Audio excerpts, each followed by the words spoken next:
All right, everybody, this is Swiss. Welcome back to another video. And this time around, I'm going to touch on a topic that we have touched on before multiple times.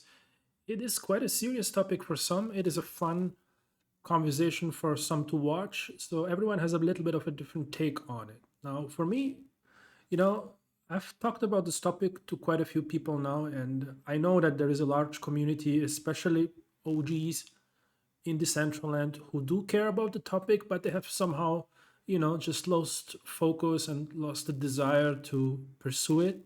But I think generally speaking, the interest is still there. And we had several DAO votes on this topic, which all have passed as per requirement. And we were promised a resolution or at least a investigation, a technical feasibility study on the topic of assigning voting power to L1 wearables. Now, I just find this important that we do another video on this topic to further share some of the insights. I believe I do mostly understand the perspective of the people who are against this initiative, but I would like to also portray some of the important points that many people may not have heard about or may not know about that are also important. Now, I'm not going to reveal any kind of difficult details that are currently also present in the conversation, but I just want to keep it upbeat and focus on the importance of this to the whole community. I think I think we are all tired of people trying to scam, people trying to defend their own self-interest only, not looking out for everyone. OGs trying to do a cash grab wherever they can. People are trying to cheat. People are trying to, just only focus on what's benefiting them directly and sacrificing any kind of honorable cause. And I think we are all tired of this. I think from time to time it's just refreshing to do things right because they're right. And because there is, if you do things right today, you're more likely to do things right tomorrow and vice versa, right? So this whole L1 wearable question, I wouldn't call it an issue, but if you study the underpinnings of this debate, you will realize that it is actually quite important. So I would like to just, spend a couple of minutes today talking about some of these things. So basically the ask of the OG community, and I'm talking about roughly 50 accounts that are mostly impacted by that. And some of those accounts are not super vocal about this because they have just become so wealthy that it doesn't make sense for them to go and spend their time worrying about one collection on one platform somewhere. So they're not actually that dedicated to Decentraland at this point, and it's understandable. Now, a lot of those guys, however, are dedicated and have placed, their chips on Decentraland in 2018, in 2019, in 2020. They really liked the idea of Decentraland and they really wanted to be part of it in one way or another. Now, not everyone can spend hours and hours a day building for Decentraland and working in Decentraland like some of us do. So some of those guys, they just purchased a little bit of mana. Some guys, registered a name and spent some time in there, participated in a couple of quests. Other guys took their mana and wanted to go deeper and invested into land. And they believed that this would be the right vehicle to, to ride the wave of Decentraland and the metaverse and possibly also benefit from it financially. Now, some other people like myself and like, a lot of the OG community, they they believed in the platform so much so that they invested into the deepest asset inside Decentraland. Now you can buy land, which is a pretty deep asset, quote unquote. But if you, for example, hold mana, you can just hold mana on an exchange. You don't actually have to know anything about Decentraland. You don't even have to own a name. Now, if you actually do own a name, you have a certain sense of commitment. You actually did, log in into the platform and you did pay $10 for your name back then. So there's a certain sense of commitment if you hold a name, 8, $10, depending on the exchange rate. And I think those people should be rewarded, and they were rewarded with 100 voting points for each name registered. People who bought land were rewarded handsomely by the appreciation of the land prices today, and they hold 2,000 voting points for each land that they have. Great. And I'm benefiting from that too a little bit. Of course, the guys who held mana benefited the most. Not only did they see huge returns, but they also have the most direct access to voting points. And so these three categories really benefited from it. And while I don't know if mana holding should get so much voting power, especially if people do not even have a name registered or never use the platform, but this was, I believe, the original promise, and you know, it's a fair deal. People knew what they were getting into. Now, there is a small group of people who joined early who decided to convert the land and their mana into another asset on the platform. And these were very early NFTs that represented wearables. So I would like to emphasize that we are talking about NFTs, right? Yes, they are wearables, but they are first and foremost NFTs like names, land. So back in the day, and I think it is mostly still true today, if you buy any kind of NFT of a platform, it is a common understanding that you can expect a certain exposure, a certain benefit from that as the platform grows. And for a while, this was definitely the case. Some people managed to sell some of their wearables at a profit. Some people, just dumped their whole wallets of those wearables early on, making a little bit of a profit, and others held on to these assets, like many of you. Now, the issue is that today everyone is getting voting points to participate in the DAO system that we have. So there is this democratic process that we would ideally all participate in, but we do not all participate in it for a variety of reasons, but a lot of us do participate.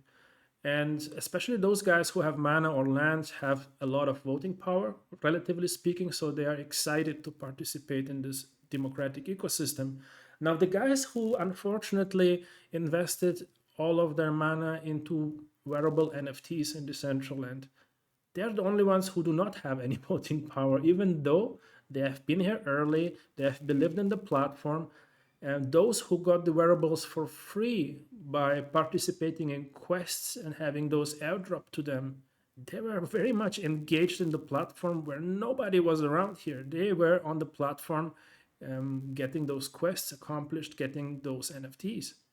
Now, I mean, think about it. Today, if a project wants to engage people, they airdrop tokens, voting power bearing tokens to everyone for free just to get people to participate in the DAO and to make the project a success. Only here in our situation, we have the opportunity to give some voting power to everyone who deserves it by either spending time in Decentraland early on, talking about Decentraland on social media early on, and by investing deeply into the platform by buying the most illiquid asset, which is a wearable, right? And now these guys are not being rewarded for their quote unquote sacrifice early on. And, to a degree, it's a risk, an investment risk. And, you may treat it this way, but I think it would be in the interest of the community to have a deeper participation of people who believed into the platform early on, who came into the platform early on, to get those guys to be part of the governance community, excluding those guys by not appreciating their investment into wearables is really counterintuitive to me, to say the least. Now, we have had a vote on this multiple times, and we even have a proposal for how to allocate voting power to different kind of wearables, looking for a solution to adjust this mistake. And we did get a yes. We had a lot of people coming in with a lot of voting power and voting yes for this. And I'm really glad that some of the community members did not only invest in wearables, but also managed to accumulate some land so they were able to participate in a DAO like this. So it's not all lost, but I think it would be great to give some of these, people, which I think is probably between 50 and several hundred people, early participants, some more voting power, because then we will have more participation and more balanced governance where people who care the most, people who came in here the most and stayed here the most, actually get to say the most. Now I understand some of that might not be to the liking of some of the people who came in later. And I know some guys who came to Decentraland early on, registered a name, and then left the platform, and then came back much later, years later, and they did not go through that process of investing into these wearables like many of us did. And like, I don't blame them. I mean, the platform was empty, it was bugging, no one was here. There was no real reason to stay around here. You probably would have spent your time better somewhere else, but we did. And we took this whole thing forward with everyone else. And I wouldn't discount our efforts of speaking about the platform, publishing about the platform, being here. I wouldn't discount that. And it's not that the community now is like asking for a lot. We're not asking for monetary compensation or anything stupid like this, although there were some proposals like that, and maybe I shouldn't call them stupid. I mean, it could be thinkable to do something like this, but it would set a precedent that would probably then be difficult to foresee what kind of impact it might have in the future. But what we are asking is just to get voting power. We're not selling our wearables back to the DAO, and we had proposals like this. What we are asking is just to have a right in the voting process.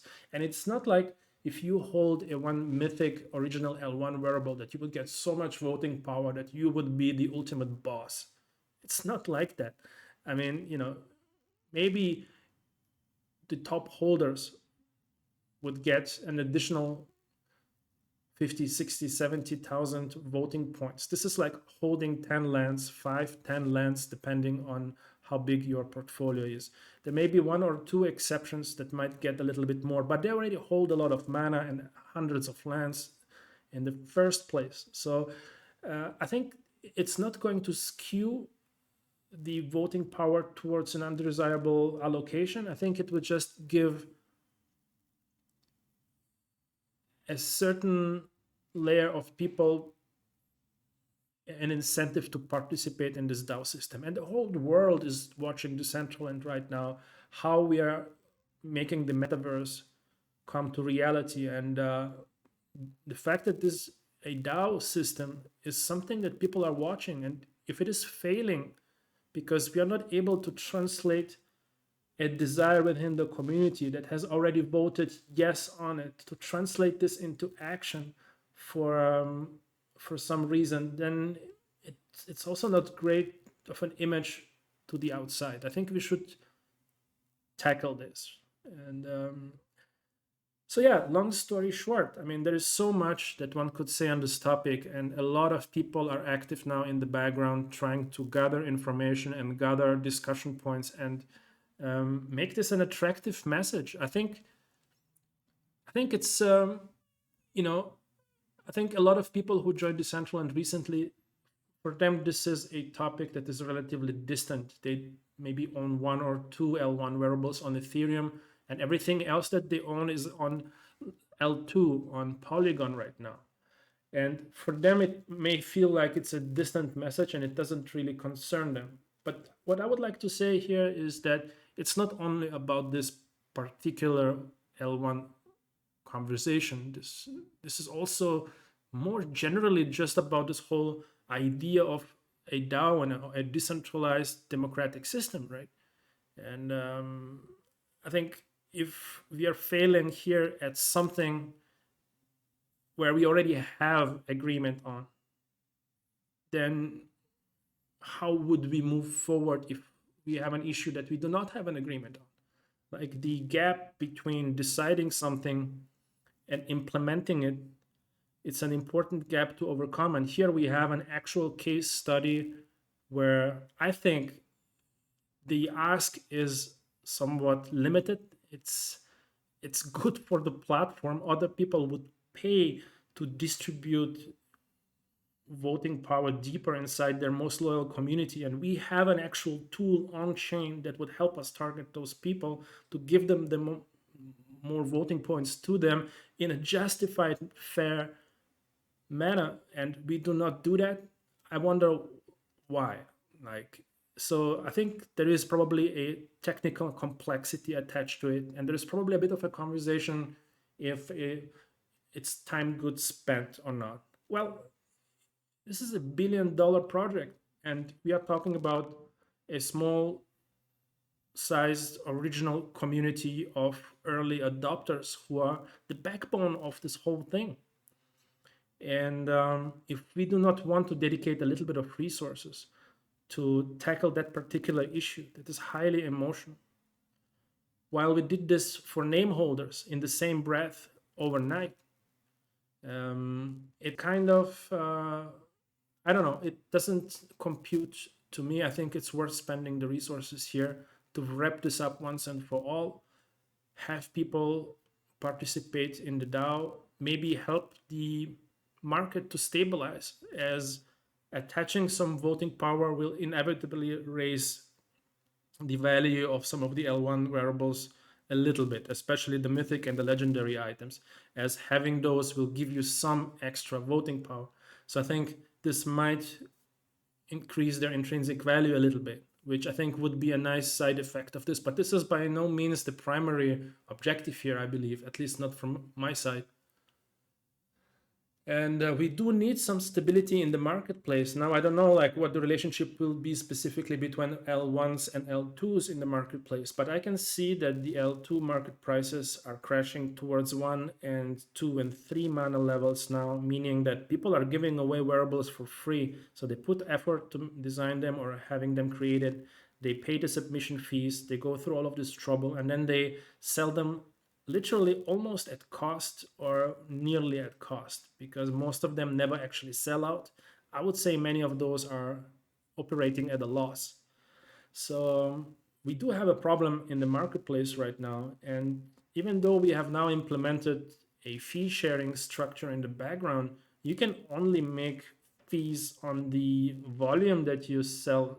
And if you sell everything at 1 mana and you don't actually sell out ever, those fees don't matter. The marketplace will not work. So there is a complexity with L2s that is beyond the scope of this video, but I would say stabilizing and bringing back the L1s that have had a very stable value in the past and that are being held by quote unquote OG diamond hands today,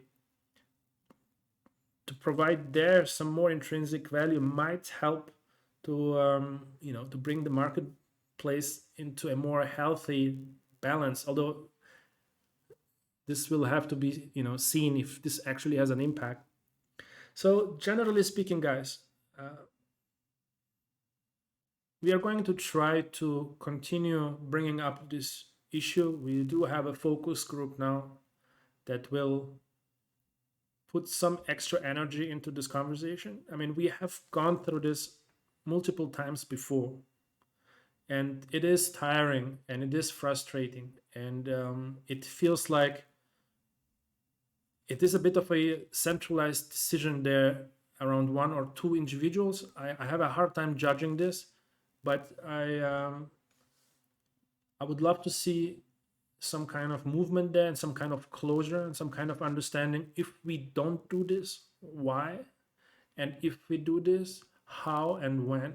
And I think we have plenty of proposals of on the specifics, but I think there could be a very general solution where we would include all of the L1 wearables into this initiative, while understanding that there are several entities who have created wearables in a semi user created fashion during the fashion show 1 and 2, and also during district wearables creation times. So there are a couple of accounts that potentially hold a lot of L1 wearables that were not necessarily earned, but pretty much printed in a similar fashion like they're printed today with L2s, but it is, I think, somewhat of a manageable amount of wearables we are talking about, and it might be worthwhile sacrificing and giving those people voting power too, because they have been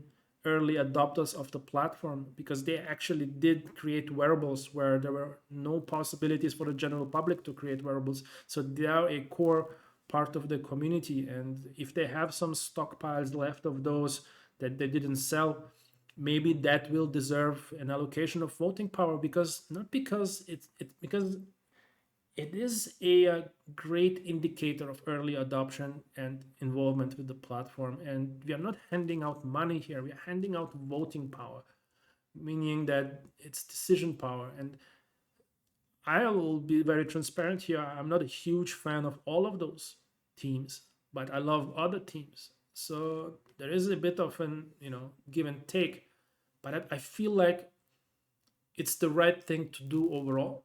And I'm curious if other people feel otherwise, although I think we've heard most of the arguments from people who do not hold these items. And beyond it being technically complicated, I haven't heard too many good arguments there. All right, guys. Thank you very much for tuning in into this. I probably missed a ton of good points here, but I just wanted to get this off my chest since we have been talking about this now with several community members over the last couple of days. We had another DAO proposal that kind of reignited this conversation. And while it's not getting a lot of attention, it's really just because we've gone through this process and we've gotten a yes already. And now the question is, what is the next move? There is a blog post specifically outlining that there is going to be a technical evaluation. It's been 6 months or something since it's been published. Now, what's the next step here? So I do feel that I've read somewhere that the foundation team is currently hiring someone to handle the DAO. And hopefully with this person on board, this can be something that doesn't have to get stuck for 6 months to find a resolution. But maybe this is exactly the reason why this person may or may not be hired. This may just be a rumor that I have picked up somewhere. So, exciting times, guys. Decentraland is exciting as never before. A lot going on right now. A lot of weird things going on, especially in the wearables market. But I guess this is an organic process that we have to live through. But I also believe that this type of conversation are part of this organic conversation, and we should get some resolution on this. All right, guys, I'm not gonna continue on this. I see you guys in the next video. Thank you for spending the time with me here today, and I talk to you soon. Bye-bye.